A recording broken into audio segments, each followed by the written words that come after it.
आज का टॉपिक कौन सा है? Coulomb's law.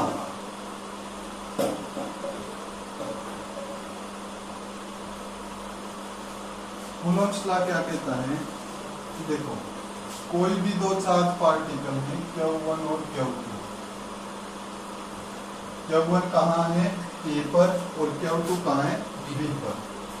कोई भी दो चार्ज पार्टिकल है Q1 और Q2 A और B के ऊपर वो रखे हुए हैं, तो या तो ये एक दूसरे को क्या करेंगे? अट्रैक्ट करेंगे, या एक दूसरे को क्या करेंगे? रिपेल करेंगे। आइदर अट्रैक्ट और रिपेल। तो या तो अट्रैक्शन का फोर्स होगा, और या कौन सा फोर्स होगा? रिपल्शन का फोर्स होगा। वो फोर्स कितना होगा? That force will be equal to, then इन दोनों चार्जेस के बीच में डिस्टेंस कितना है? r डिस्टेंस है।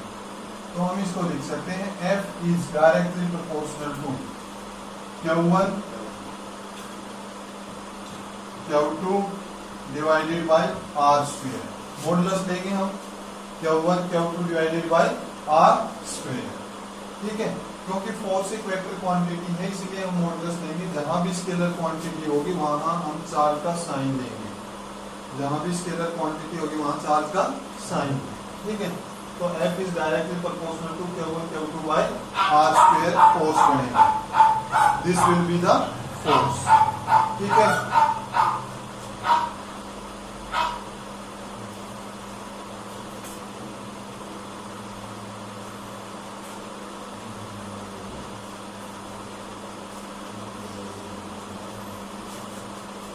ये फोर्स बनेगा। और डायरेक्टली प्रोपोर्शनल का साइन हटाने के लिए हम क्या लगाएंगे? Constant. That constant will be 1/4 pi epsilon not Q1 Q2 divided by r square. That force is 1/4 pi epsilon not Q1 Q2 by r square. ठीक है, जो हमारा कांस्टेंट आया उस कांस्टेंट की वैल्यू कितनी है? 1/4 pi epsilon not. This is known as epsilon not. Note भी कह देते हैं, नोट भी कह देते हैं। ठीक है, और इसको हम क्या कहते हैं? Electrical permittivity. Electrical permittivity, this is known as electrical permittivity. ठीक है, इसको क्या कहेंगे? Electrical permittivity. हम इसके बारे में पढ़ेंगे, पहले इनकी वैल्यू वगैरह देखते हैं। एप्सिलॉन नॉट की वैल्यू, एप्सिलॉन नॉट की वैल्यू कितनी होगी भाई? 8.85 इंटू 10⁻⁻12। 8.85 इंटू 10⁻⁻12। ठीक है, यूनिट क्या हो जाएगी इसकी? तो यूनिट बनाने के लिए देखो, अगर आपके पास फार्मूला है तो यूनिट बना सकते हो आप।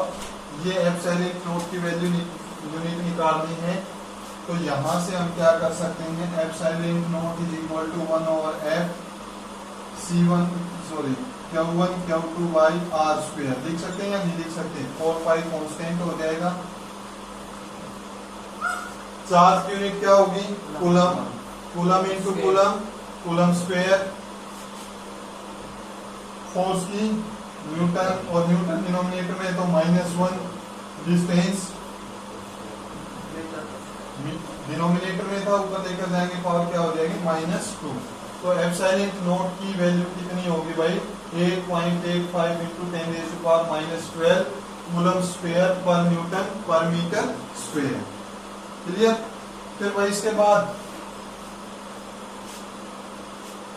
ये जो हमारा K है 1/4 पाई एप्सिलॉन नॉट, ये K है। इस K की वैल्यू कितनी होगी? 9 इंटू 10⁻⁹। 9 इंटू 10⁻⁹। ठीक है, इसकी यूनिट क्या हो जाएगी? Newton metre square per coulomb. 9 into 10⁻⁹ newton metre square per coulomb square. ठीक है, आ गया समझ में? नोट डाउन कर रहे हो, कर लो एक बार, फिर आगे और पढ़ते हैं इसके बारे में।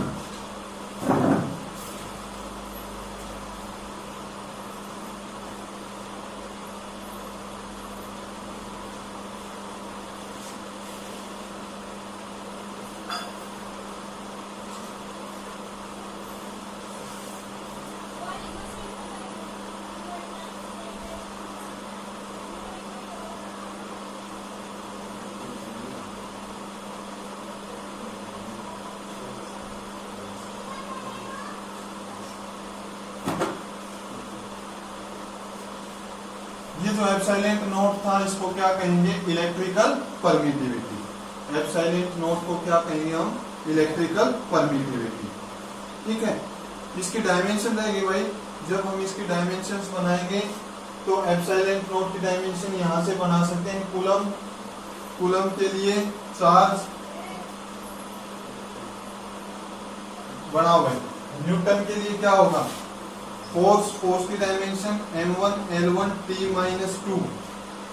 मीटर किसमें होता है, लेंथ में, मीटर किसमें होगा, लेंथ में, और l2 coulomb, ampere by time, sorry ampere क्या होता है, चार्ज पर यूनिट टाइम, तो coulomb is equal to AT। ये वैल्यू यहां पर पुट करेंगे, चार्ज की यूनिट डायमेंशन सॉरी AT, और स्क्वायर है तो स्क्वायर लगा दिया। इसके बाद न्यूटन, फोर्स की dimension m1 l1 t-2, m1 l1 t-2, power क्या आ जाएगी, -1। Metre square, metre square l square, और इसके लिए पावर क्या आएगी, -2। क्लियर, कर लो सोल्व, ये हो जाएगा भाई। जब आप इसको सोल्व करोगे, देखो m की पावर तो आ गई -1, m की पावर क्या आ गई, ये 1 थी, पावर -1 हो गई। l यहां पर -1, यहां पर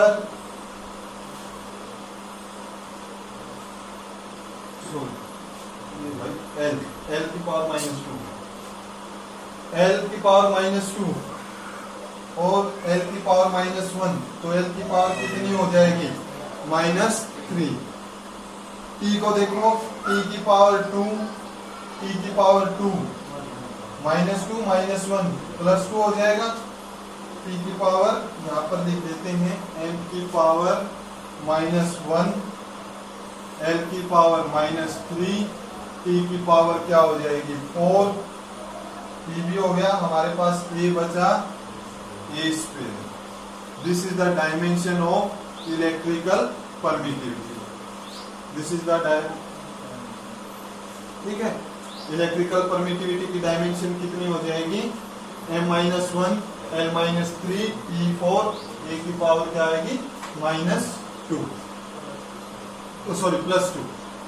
आ गया समझ में, ठीक है। फिर भाई इसके बाद तो K आया है हमारा, ये क्या आया था, constant 1/4 pi epsilon not. K की वैल्यू किसके ऊपर डिपेंड करती है, K की वैल्यू डिपेंड किसके ऊपर करेगी, मीडियम के ऊपर डिपेंड करेगी। किसके ऊपर डिपेंड करेगी, मीडियम के ऊपर डिपेंड करेगी। देखो कोई भी दो चार्ज पार्टिकल हैं, Q1 और Q2, अगर हमने इनको एयर में रखा है, एयर में रखा तो ये क्या हो जाएगा, force 1/4 pi epsilon not Q1 Q2 divided by r²। Epsilon not is electrical permittivity in free space और एयर, फ्री स्पेस में या एयर के अंदर, ठीक है। अब दोनों चार्ज पार्टिकल को हमने किसी दूसरे मीडियम में रख दिया, जैसे पानी के अंदर रख दिया, तो ये फोर्स क्या होगा, ठीक है, तो फोर्स विल बी इफेक्टिव। उस टाइम पे हम क्या यूज करेंगे, that force will be 1/4 pi epsilon Q1 Q2 by r², ठीक है, Q1 Q2 बाई r²। अब एप्सिलॉन नॉट किसके लिए है, फ्री स्पेस के लिए, एप्सिलॉन किसके लिए है, किसी भी मीडियम के लिए, it is for any medium. और अलग अलग मीडियम के लिए ये वैल्यू अलग अलग होती है, for different medium it's value is different, ठीक है। Form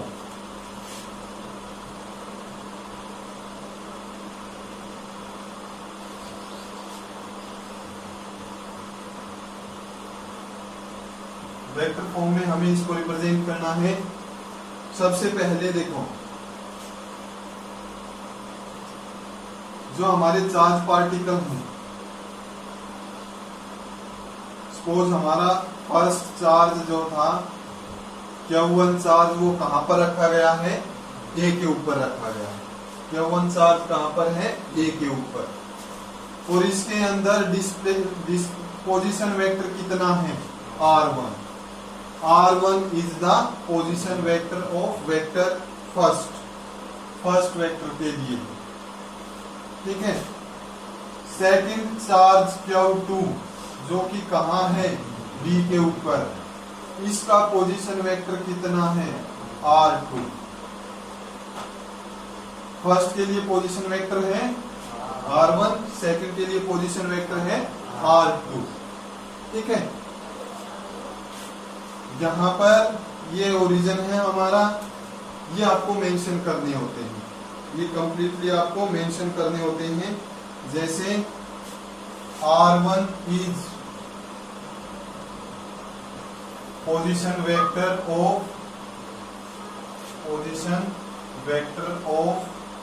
Q1, R2 is position vector of Q2, ये Q2 का पोजीशन वेक्टर है, ठीक है। समझ में आ गया यहां तक। फिर भाई इसके बाद देखो इसको और क्या लिख सकते हैं हम, इसको लिख सकते हैं OA वेक्टर। क्या लिख सकते हैं हम इसको, OA वेक्टर, O से A तक, और ये वेक्टर कौन सा हो जाएगा, OB वेक्टर, OA वेक्टर और OB वेक्टर, ठीक है। फिर भाई इसके बाद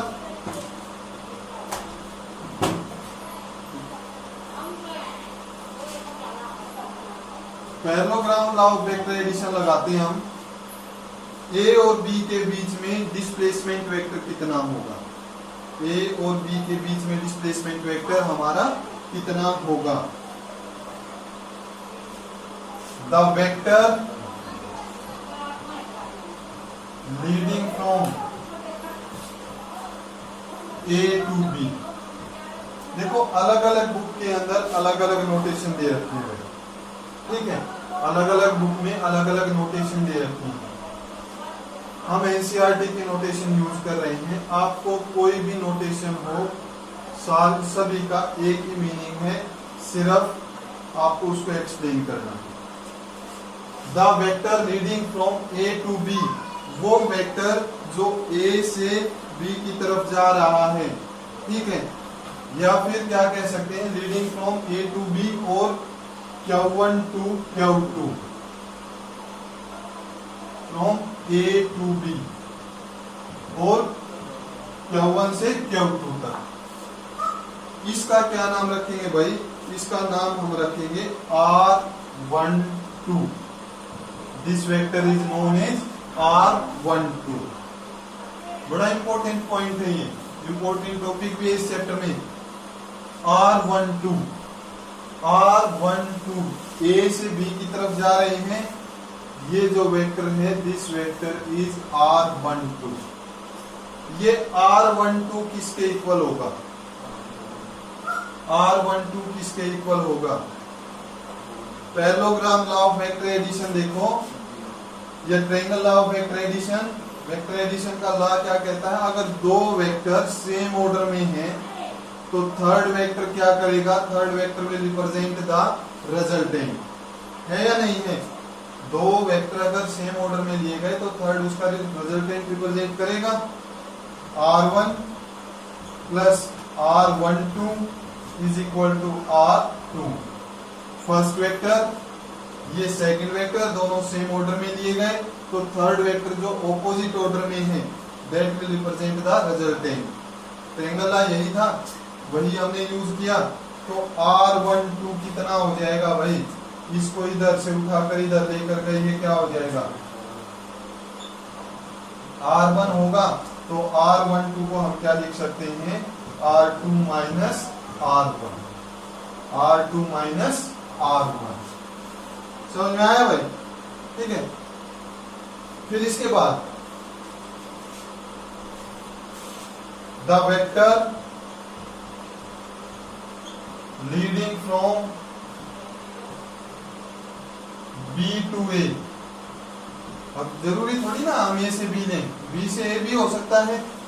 तो अगर वेक्टर बी से ए जा रहा है और Q2 टू Q1 है तो ये हो जाएगा भाई,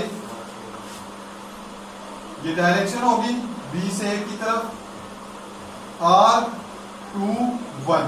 ये वेक्टर कौन सा हो जाएगा, R21। R21 will be written as R1 minus R2, R1 minus R2 हो जाएगा।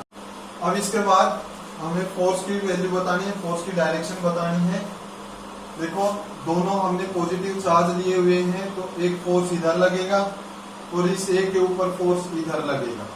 दोनों एक दूसरे को रिपेल करेंगे, दोनों एक दूसरे को रिपेल करेंगे, तो यहाँ पर फोर्स की हमें डायरेक्शन बतानी है। तो फोर्स के लिए वेक्टर यूज करना है हमें।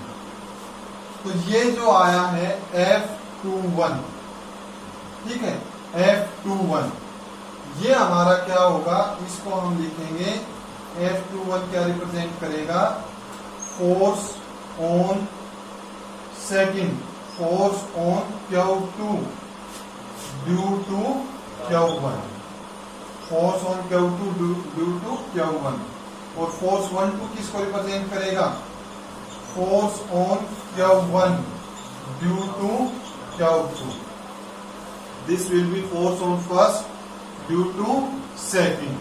ये क्या हो जाएगा हमारा, force on first due to second, ठीक है। और ये वेक्टर है, साथ साथ वेक्टर का साइन लगाना मत भूलना। अब हमने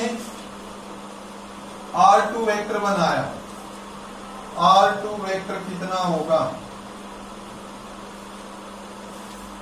अगर हम इसका मॉडुलस लगा दें, अगर हम इसका क्या लगाएं, मॉडुलस लगाएं, तो ये क्या आ गया, दिस इज द मैग्नीट्यूड। ये क्या होगा भाई हमारा, मैग्नीट्यूड ऑफ R12 वेक्टर। ये हमने मैग्नीट्यूड निकाला। इसी तरह से R21 का अगर हमें मैग्नीट्यूड निकालना है तो क्या करेंगे, R21 का मॉडुलस लगाएंगे, this is magnitude of R21। ये इसका मैग्नीट्यूड हो जाएगा, ठीक है। अब यूनिट वेक्टर भी निकालते हैं, उसकी हमें जरूरत होगी। यूनिट वेक्टर क्या होगा, यूनिट वेक्टर के लिए भाई क्या होता है, यूनिट वेक्टर है ध्यान, vector divided by magnitude, vector divided by magnitude. और इसके बाद R21, R21 क्या होगा भाई हमारा, unit vector of R21 is R21 vector divided by R21 vector का magnitude. Vector divided by magnitude will give unit vector. केवल डायरेक्शन देता है, ठीक है। यहां तक क्लियर हुआ। अब सिंपली हमें इनकी वैल्यूज को पुट करना है, सिंपली हमें इनकी वैल्यू पुट करनी है। ध्यान से भाई देखो, F12 क्या है, force on first due to second. Value put करते हैं, सबसे पहले F21 लिखते हैं, ठीक है। F21 force on second due to first, F21 ये हो जाएगा 1/4 pi epsilon nought, 1/4 pi epsilon nought. First charge is Q1, second charge is Q2 and direction is from A to B। कौन सी डायरेक्शन है इस फोर्स की, A से B की तरफ है। कौन सी डायरेक्शन है, A से B की तरफ है, ठीक है। और इसके साथ क्या आएगा, स्क्वायर आएगा, साथ में क्या आएगा, स्क्वायर। ए बी किसको रिप्रेजेंट कर रहा था, ए बी किसको रिप्रेजेंट कर रहा था, ए बी R12 को या R21 को, किसको रिप्रेजेंट कर रहा था, ये R12 को। तो हम यहां पर लिख सकते हैं F21 is equal to 1/4 pi epsilon not Q1 Q2 divided by vector form में अगर हम लिखते हैं R12 का क्या होगा स्क्वायर। R12 का क्या हो जाएगा ये स्क्वायर। ठीक है, ऊपर वाला नोट करो एक बार। R12 किसके इक्वल आया हुआ है? R12 देखो ये हमें यूज करने हैं, अब इसका हमें कोई यूज नहीं है तो यहां पर हम इसको सोल्व करते हैं। F21 is equal to 1/4 pi epsilon not Q1 Q2 divided by R12 का स्क्वायर। ठीक है, R12 के स्क्वायर, ये मैग्नीट्यूड मल्टीप्लाइड बाय क्या कर दिया हमने, इसको यूनिट वेक्टर से मल्टीप्लाई कर दिया। R12 का स्क्वायर, ठीक है, वेक्टर का मॉडुलस मल्टीप्लाइड बाय डायरेक्शन के लिए हमने क्या किया, यूनिट वेक्टर से मल्टीप्लाई कर दिया।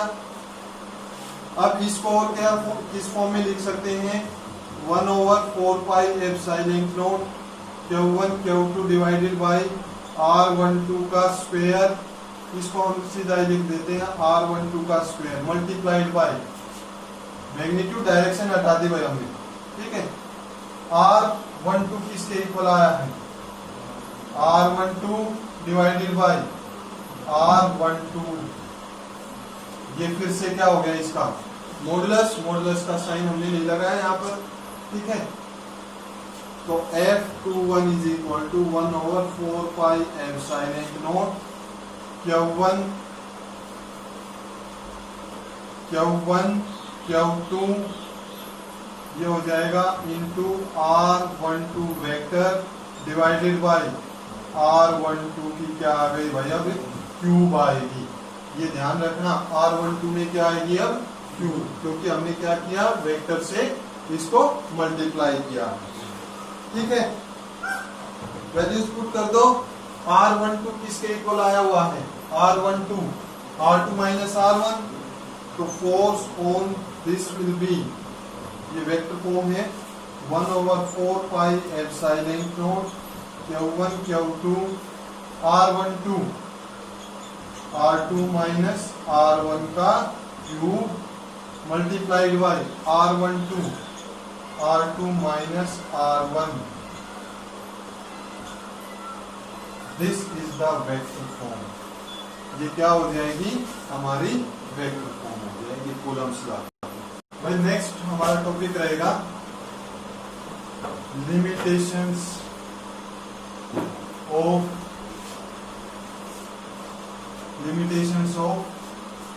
Coulomb's law. कूलम्स लॉ की लिमिटेशन, कूलम्स लॉ की क्या क्या लिमिटेशन होगी।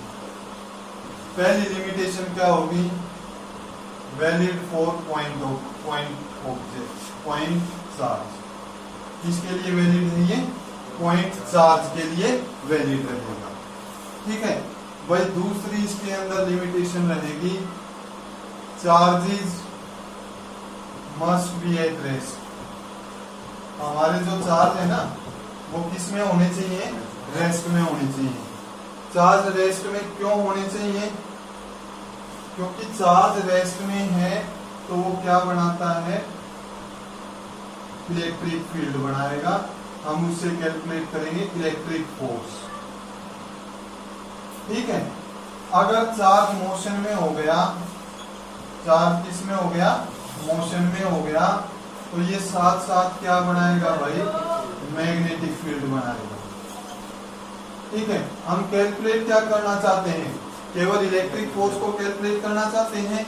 अगर चार्ज मोशन में हो गया तो क्या बनेगा, फिर मैग्नेटिक फील्ड बनेगा। तो इसीलिए चार्ज हमारे किस में होने चाहिए, रेस्ट में होने चाहिए। ठीक है, फिर इसके बाद इसकी रेंज है, रेंज कितनी होगी, 10⁻⁻15। कूलम्स लॉ की रेंज कितनी होगी, 10⁻⁻15 टू 10⁻⁻18। 10⁻⁻15 मीटर से लेकर 10⁻⁻18 मीटर तक इसकी रेंज होने वाली है। ठीक है, ये 3 लिमिटेशंस हैं। फर्स्ट, चार्ज कैसा होना चाहिए भाई हमारा, पॉइंट चार्ज होना चाहिए। दूसरा, चार्जेस रेस्ट में होने चाहिए। रेस्ट में क्यों होने चाहिए, क्योंकि ये क्वेश्चन है कई बार पूछा भी गया है कि चार्ज रेस्ट में क्यों होने चाहिए। भाई चार्ज रेस्ट में क्यों होने चाहिए, क्योंकि अगर चार्ज रेस्ट में है तो इलेक्ट्रिक फील्ड बनाएगा, केवल और केवल कौन सा फोर्स बनाएगा, इलेक्ट्रिक फोर्स बनाएगा।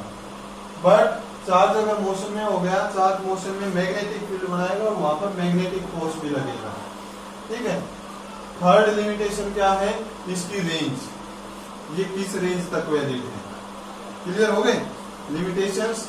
फिर इसके बाद हमें पढ़ना है यूनिट ऑफ चार्ज, चार्ज की unit, unit of charge, charge की यूनिट क्या यूनिट होती है भाई, बार बार हम यूज कर रहे हैं कूलम। कूलम इसकी यूनिट हो जाएगी एसआई सिस्टम में। ठीक है। और सीजीएस सिस्टम में क्या यूनिट रहने वाली है, स्टेट कूलम। सीजीएस में क्या यूनिट रहेगी, स्टेट कूलम। 1 कूलम किसके इक्वल होगा, 1 coulomb is equal to 10⁻³ into 10⁻⁹। 1 coulomb is equal to 3 into 10⁻⁹ statcoulomb के इक्वल होगा।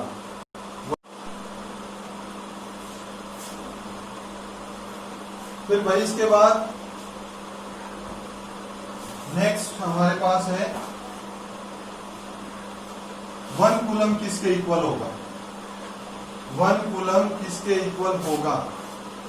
भाई 1 कूलम देखो, force is equal to 1/4πε0 Q1 Q2 divided by r²।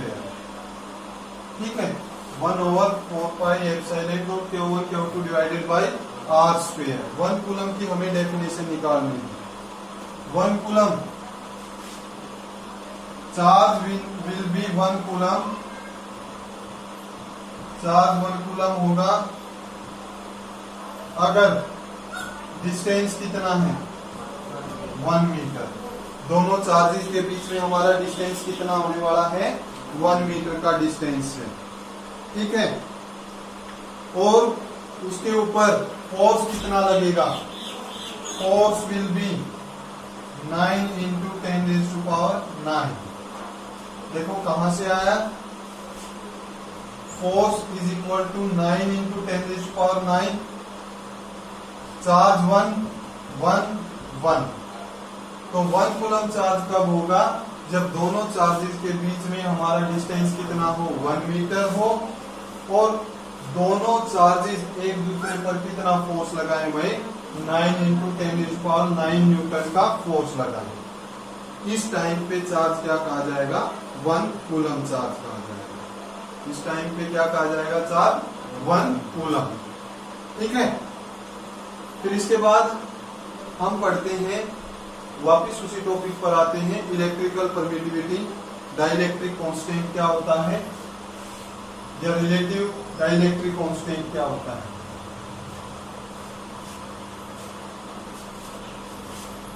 Dielectric constant,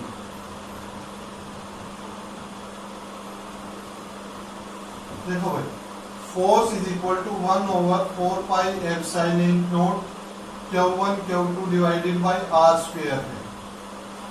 भाई एप्सिलॉन नोट यूज किया गया है, ये एप्सिलॉन नोट किस मीडियम में है, एयर में है। तो हम यहाँ पर लिख सकते हैं फोर्स इन एयर, एयर के अंदर फोर्स है। अब इसके साथ हमने इन दोनों चार्ज पार्टिकल को Q1 और Q2 को किसी मीडियम में रख दिया, किसमें रख दिया, मीडियम में। अब इसको मीडियम में रखा है तो ये क्या हो जाएगा, 1/4πε Q1 Q2 divided by r²। ठीक है, दोनों का डिस्टेंस सेम रखा, दोनों चार्ज सेम रखे, सिर्फ हमने क्या किया, मीडियम को चेंज किया। मीडियम को चेंज किया तो यहाँ पर इन दोनों फोर्स के बीच में कुछ रेशियो बढ़ेगी या नहीं बढ़ेगी, that ratio is known as dielectric constant. उस रेशियो को हम क्या कहेंगे, डाइलेक्ट्रिक कांस्टेंट। ठीक है। और वो रेशियो कौन सी लेनी पड़ेगी हमें, force in free space means force in air by force in medium. Force in air by force in medium. Air के अंदर देखो 1/4 pi epsilon not Q1 Q2 by r square. Medium के अंदर 1/4 pi epsilon Q1 Q2 divided by r square. ये cancel हो जाएंगे और पाई भी कैंसिल हो जाएगा. Epsilon by epsilon not a और बी और सी बाई डी. तो डी ऊपर चला जाएगा और बी बच जाएगा. ठीक है, तो ये हो जाएगा. एक फार्मूला ये बना है और एक फार्मूला ये बना है. ठीक है, एप्सिलॉन भी एप्सिलॉन नॉट नहीं. ये देखिए यहाँ पर क्या है भाई 1/एप्सिलॉन 1/एप्सिलॉन नॉट 1/एप्सिलॉन बच गया. मैथमेटिक्स के अंदर क्या होता है a by B by C by D है, तो ये होता है a by B into D by C. a by B कितना 1/एप्सिलॉन नॉट. डी कितना हो जाएगा एप्सिलॉन बाई 1. ये कैंसिल, तो ये क्या बचेगा एप्सिलॉन बाई एप्सिलॉन नॉट. ठीक है, तो इसको हम क्या लिख सकते हैं, डेफिनेशन क्या लिख सकते हैं डाइलेक्ट्रिक कांस्टेंट की. Ratio of permittivity, electrical permittivity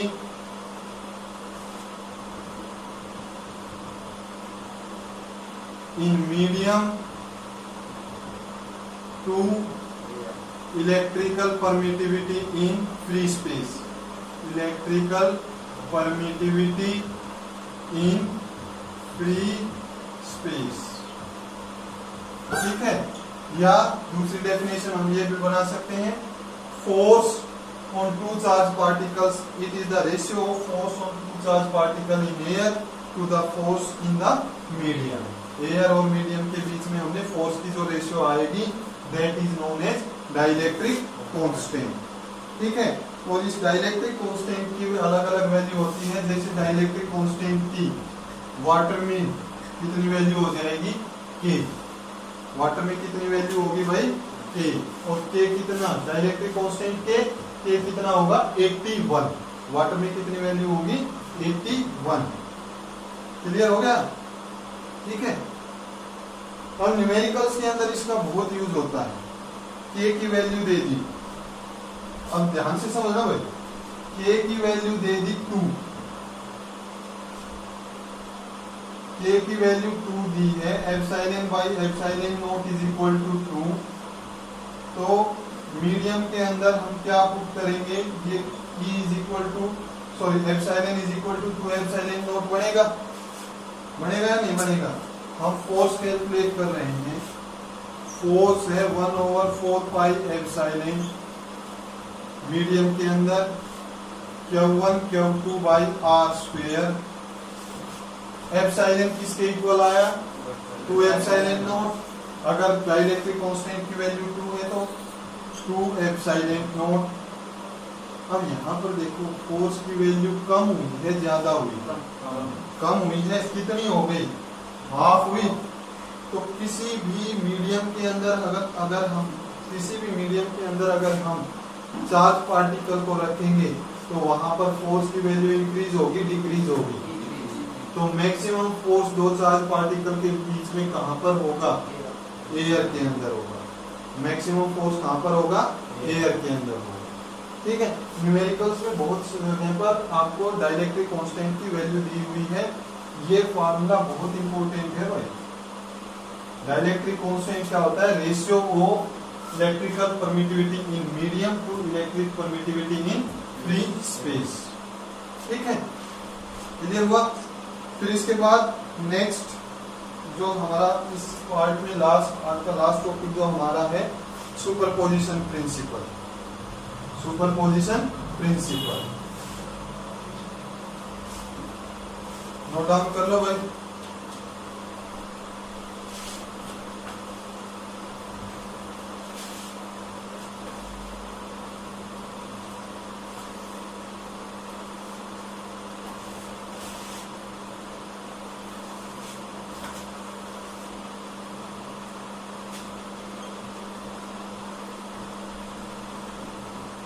superposition principle. Superposition principle देखो भाई क्या है सुपरपोजिशन प्रिंसिपल। हमारा एक चार्ज यहाँ पर है, ठीक है, Q0 चार्ज है यहाँ पर, ये Q1 चार्ज है, ये Q2 चार्ज है, ये Q3 चार्ज है, ये Q4 चार्ज है। तो what will be total force? Total force हमारा कितना रहेगा इसके अंदर? भाई टोटल फोर्स जो है ना हमारा वो कितना होगा? फोर्स इनका अलग अलग फोर्स निकालेंगे, फोर्स 0 और 1 के बीच में, लेकिन के बीच में डिस्टेंस कितना है? 0 1। डिस्टेंस कितना है? 0 1। तो फोर्स कितना बनेगा इनके बीच में? 1/4 पाई एप्सिलॉन को बार बार लिखने की बजाय के कांस्टेंट लिख दिया, के Q0 Q1 डिस्टेंस R01 का स्क्वायर। इनके बीच में फोर्स यही बनेगा, के किसके equal? 1/4 pi epsilon. Force on 0 and 2, इसके ऊपर टोटल फोर्स कैलकुलेट करना है कि इसके ऊपर टोटल कितना फोर्स लगेगा। तो 0 2, ये डिस्टेंस कितना हो जाएगा? 0 2 के Q0 Q2 डिस्टेंस कितना हो जाएगा? R02 का स्क्वायर। इसी तरह से हम सभी के लिए कैलकुलेट कर लेंगे, और अगर n है तो k Q0 Qn R0n का स्क्वायर। ठीक है, समझ में आ गया? बढ़िया। तो टोटल फोर्स कितना होगा? टोटल फोर्स जो हमारा बनेगा भाई वो F01 प्लस F02 F0n, कितने भी चार्ज पार्टिकल दे रखे हैं। ठीक है, आगे समझ में? ये हमारा सुपरपोजिशन प्रिंसिपल होता है। ठीक है, ये कौन सा प्रिंसिपल हो जाएगा हमारा? Superposition principle.